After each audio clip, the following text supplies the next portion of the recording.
विनोद जी, पहलगाम हमले का जिक्र किया गया, क्या उसकी पैमाना आप ये देखते हैं कि पहलगाम में जिन आतंकियों ने हमला किया, गोलियां चलाई, उन्होंने धर्म पूछकर गोलियां चलाई, धर्म पूछकर हत्या की। मुजफ्फरनगर में जिस ढाबे के तलाशी के लिए लोग गए थे, वो भी जाकर धर्म पूछ रहे थे। तो क्या दोनों तुलनाएं आपको सही लगती हैं?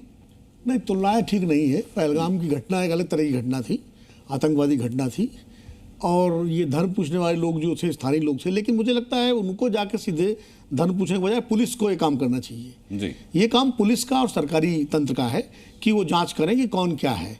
हर व्यक्ति अगर कानून अपने हाथ में ले लेगा और सबकी पहचान करने लगेगा तो फिर कानून व्यवस्था कहाँ रहेगी। तो मुझे लगता है ये थोड़ा फर्क करना चाहिए हमको।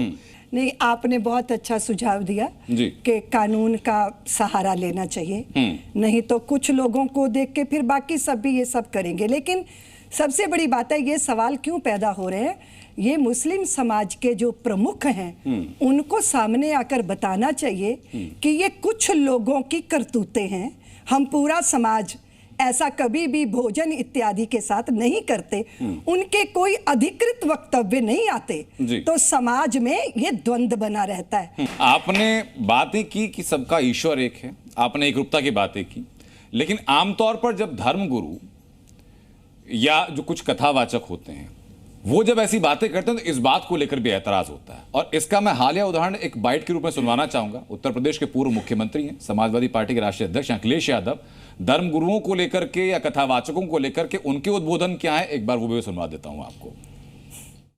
कई कथावाचक हैं जो 50 लाख रुपए लेते हैं। कोई किसी की हैसियत है कि धीरेन्द्र शास्त्री को बुला ले अपने घर, आप पता करवा लीजिए, अंडर टेबल नहीं लेते हैं वो धीरेन्द्र शास्त्री। क्या कथावाचक ने पता कितनी कीमत होगी उनकी फ्री थ्रो।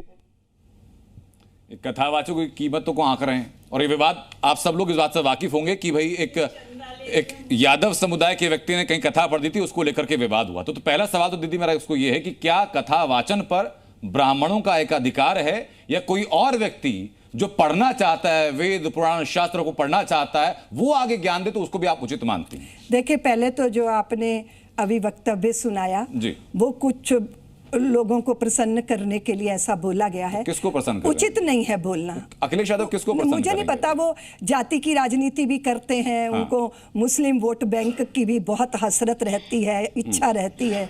और जब आप किसी एक व्यक्ति पर टिप्पणी करते हैं, उसके साथ करोड़ों करोड़ों लोग हैं जो जुड़े होते हैं, क्या आपकी हिम्मत है कि किसी आप दूसरे धार्मिक या मजहबी व्यक्ति पर इस तरह की टिप्पणी कर सको?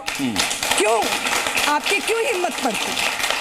क्योंकि हम सुनते हैं, इसीलिए उनकी हिम्मत पड़ती है। फिर धीरे धीरे कहेंगे कि हिंदू समाज अपनी सहिष्णुता का त्याग करता है। अनंत ज्यादा रगड़ो ना तो चंदन में से भी आग पैदा हो जाती है।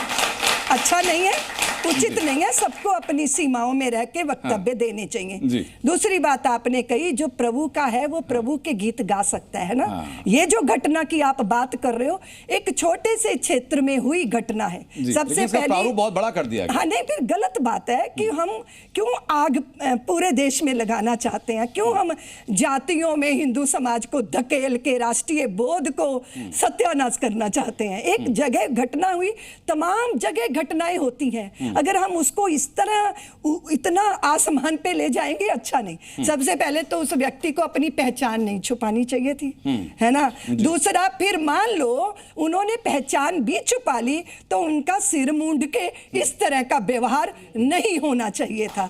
दूसरी बात यह है कि धर्म को धंधा बनाने की जो बात है, जो भी बात हो रही है कि धर्म बन गया व्यापार, है ना।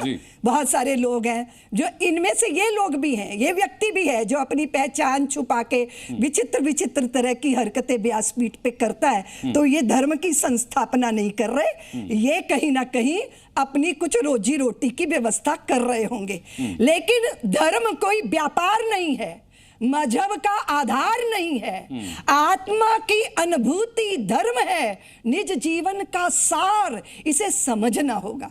और जहां तक कथा की बात है, अनंत बड़े प्यारे पूज्य स्वामी राजेश्वरानंद जी, शरीर छूट गया। पहले वो मुसलमान थे, उन्होंने नाम रखा राजेश मोहम्मद रामायणी। आज भी YouTube पे आप उनकी श्री राम कथा सुन लो, आपकी आंखों से अश्रुपात होने लग गए।